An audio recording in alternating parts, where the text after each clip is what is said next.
ਤੇ खबर का सिलसिला अगे ਵਧਾਉਂਦੇ ਹੋਏ ਤੁਹਾਨੂੰ ਅਪਡੇਟ ਕਰ ਰਹੇ ਹਾਂ ਕਿ ਲਾਹੌਰ ਵਿੱਚ ਟ੍ਰੈਫਿਕ ਜਾਮ ਸੜਕਾਂ ਬੰਦ ਹੋਣ ਨਾਲ ਸ਼ਹਿਰੀਆਂ ਨੂੰ ਮੁਸ਼ਕਲਾਂ ਦਾ ਸਾਹਮਣਾ ਹੈ। ਤਫਸੀਲਾਤ ਜਾਣਦੇ ਹਾਂ ਨੁਮਾਇੰਦਾ ਸਰ ਨਿਊਜ਼ ਮਲਿਕ ਮੁਸ਼ਤਾਕ ਤੋਂ।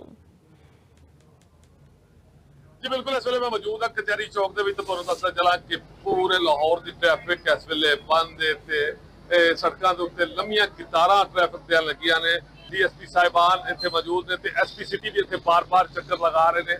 उन्हों का कहना है कि VIP मूवमेंट ते इस हवाले नाल सारिया चीज़ों को कंट्रोल किया जाए। अहम गल यह हुई है कि अजे तक मेहमान इतों तक नहीं पहुंचा, लेकिन ट्रैफिक अगर गल की जाए ट्रैफिक की तो ट्रैफिक दी लंबियां कतारां ने। लोग ਜਿਹੜੇ ਨੇ ਉਹ ਪੈਦਲ ਆ ਰਹੇ ਨੇ, ਕਈ ਲੋਕ ਦੂਰ ਆਪਣੀਆਂ ਗੱਡੀਆਂ ਮੋਟਰਸਾਈਕਲਾਂ ਖੜੀਆਂ ਕਰਕੇ ਤੇ ਪੈਦਲ ਆਉਣ ਦੀ ਕੋਸ਼ਿਸ਼ ਕਰ ਰਹੇ ਨੇ, ਲੇਕਿਨ ਜਗ੍ਹਾ ਜਗ੍ਹਾ ਤੇ ਕੰਟੇਨਰ ਲਾਏ ਗਏ ਨੇ।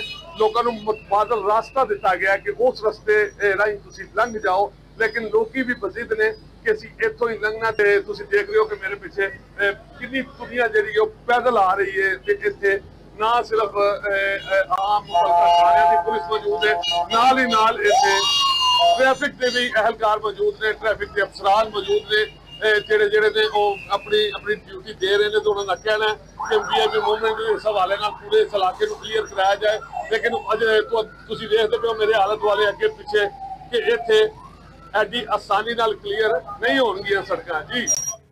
जी बहुत शुक्रिया मलिक मुश्ताक, तुसीं अपडेट कितना।